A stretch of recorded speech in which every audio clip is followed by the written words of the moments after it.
Então, meus irmãos, hoje a lição de número 8, nós vamos fazer o resumo dessa lição que você vai estudar amanhã na escola bíblica dominical. E a lição, confessando e abandonando o pecado. Então, quero convidar você para você estudar comigo essa lição de hoje, esse resumo. Eu sou o pastor Ivair, você está aqui no canal Cristianismo em Foco e esse é o resumo da Escola Bíblica. Eu acredito que seja algo conhecido de todos nós, de todo cristão, né? A confissão de pecado. Foi algo que Jesus ele nos ensinou a fazer, né? Quando estivéssemos orando, ou seja, que nós confessemos, que nós venhamos admitir o nosso pecado. E a definição de pecado da palavra hebraica yadar aparece como jogar, atirar, lançar, né? É uma palavra que vem da raiz verbal de radar, que significa estender a mão. No Novo Testamento, o verbo grego para confessar é esse aqui, ó, homologel, que significa concordar com, consentir, conceder. Essa palavra, ela é composta da raiz, né? Homo junto com o logos, do ato de falar, né? Então, essa palavra, ela é o que significa ou que mostra o ato de confessar. Tem também o verbo grego importante para confessar, que é o exomologel, que significa professar, reconhecer aberta e alegremente para a honra de alguém. Ou seja, toda vez que nós confessamos o nosso pecado, nós estamos declarando, nós estamos glorificando o nome do Senhor nosso Deus. Porque a confissão bíblica de pecado é um ensino geral esse ensino bíblico geral da confissão de pecado traz a ideia de reconhecê-lo e fazer a sua confissão, porque o perdão depende disso. Essa confissão pode ser no momento da conversão ou depois dela, né? Quando se comete algum pecado contra Deus ou contra o irmão. Vale ressaltar, meus irmãos, que segundo o ensino bíblico, isso era tão importante depois da confissão de pecados que poderia viver verdadeiramente uma vida de oração e comunhão com Deus. E no ato de confissão de pecados, a pessoa ela reconhece de maneira autônoma os pecados cometidos e que, por isso, se encontra indigna de estar na presença de Deus. Ou seja, confissão de pecados é reconhecer o nosso estado de miséria diante de Deus. Confissão de pecados é reconhecer que nós não estamos certos, que nós não temos razão para que sejamos abençoados por Deus. Mas é uma regra. Aquele que perdoa o seu irmão também é perdoado por Deus. Aquele que não perdoa o seu irmão não é perdoado por Deus. Ou seja, a confissão de pecado é uma ação direta e exclusiva do Espírito Santo de Deus na vida do ser humano. Quando o homem ele esconde o seu pecado, quando ele não confessa o seu pecado, ele corre um risco de uma morte espiritual que vai levar para a eternidade, como a gente pode aprender.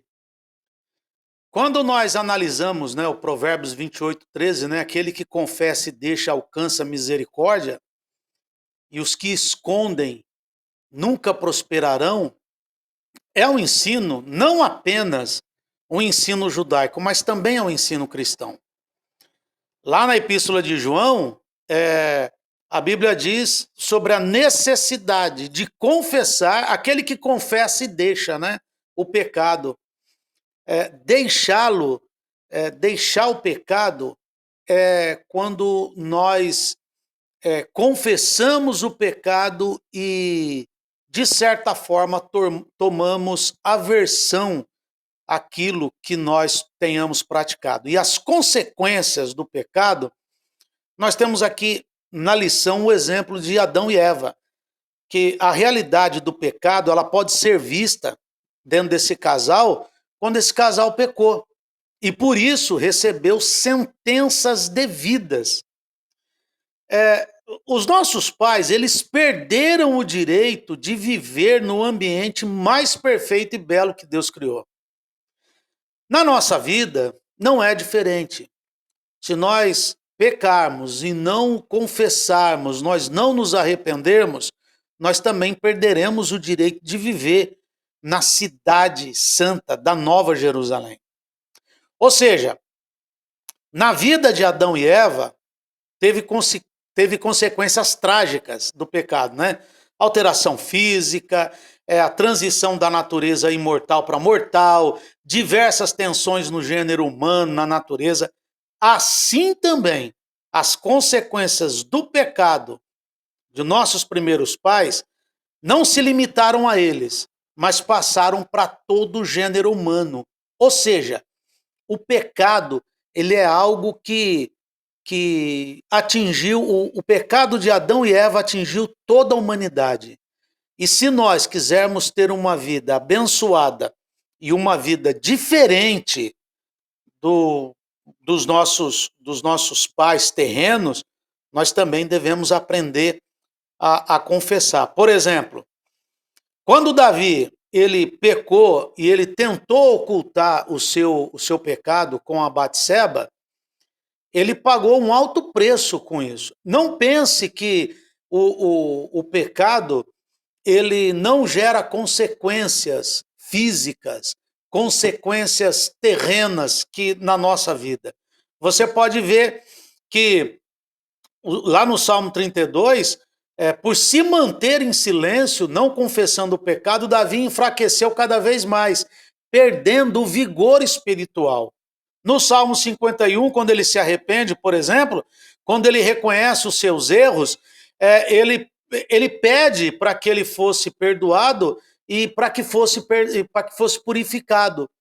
O pecado traz consequências nesse mundo, nessa vida, nesse tempo e no tempo futuro. Por isso, se antes de pedir alguma coisa a Deus em oração, peça perdão por aquilo que você tenha praticado. E se você fez um pecado, não existe pecadinho nem pecadão, mas se você cometeu algum pecado, confesse e abandone, porque senão você pode ficar separado da glória de Deus. A confissão de pecado, ela é um caminho de cura e de restauração. Segundo o ensino bíblico, a confissão de pecados deve primeiramente ser dirigida a Deus, por intermédio de Jesus Cristo. Por quê? Porque só Jesus é que pode perdoar pecado. Durante o ministério, né, Jesus ele disse à mulher pecadora, os teus pecados te são perdoados. Na oração do Pai Nosso, como eu já disse no início, né, perdoa as nossas dívidas, assim como nós perdoamos os nossos devedores. Em João 1:1, nós lemos que os nossos pecados devem ser confessados a Cristo. A única forma de ser restaurado, de ser curado, é através da confissão de pecados. E nós só vamos alcançar essa cura e essa restauração quando nós deixamos de lado o orgulho e a soberba para trilhar um caminho de humildade, da confissão de pecados. Porque é isso que nos deixa, como diz aqui no texto, viver uma vida mais leve. Não há nada mais restaurador do que desfrutar das misericórdias do Senhor. Não há nada mais consolador do que confessar o pecado e deixá-lo definitivamente. Porque é só assim que nós vamos encontrar descanso para a nossa alma. Quem faz assim, meus irmãos, ele encontra um caminho de cura e restauração conforme nós vemos na palavra de Deus, lá no Salmo 51. Enquanto me calei, envelheceram os meus ossos, pelo meu bramido todo dia.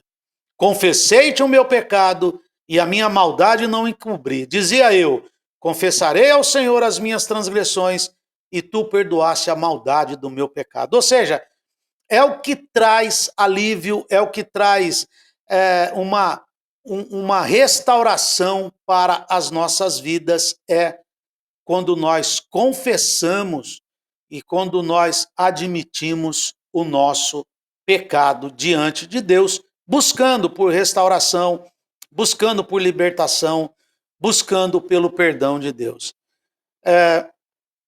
Nós vemos algumas pessoas que elas parecem ter prazer de contar sobre a sua vida pregressa antes de aceitar Jesus. Antes de aceitar Jesus, elas parecem ter prazer de contar tudo que elas faziam contra o próximo e contra Deus.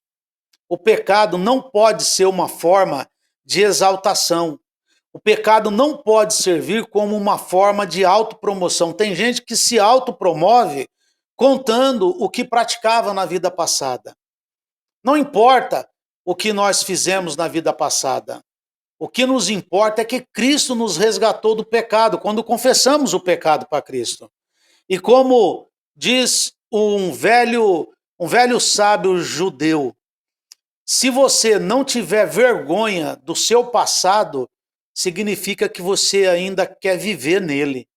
Ou seja, o que eu pratiquei antes da minha conversão a Cristo não pode ser motivo de orgulho e nem servir para minha autopromoção. Eu tenho que me envergonhar de ter feito tanto mal contra o Senhor, contra o próximo e contra a minha própria alma. Deus abençoe a sua vida nesse resumo de hoje. Amanhã tem aula da Escola Dominical. Se você gostou, deixa o seu comentário aqui, curta, comente, compartilhe esse vídeo e até o próximo vídeo, querendo Deus.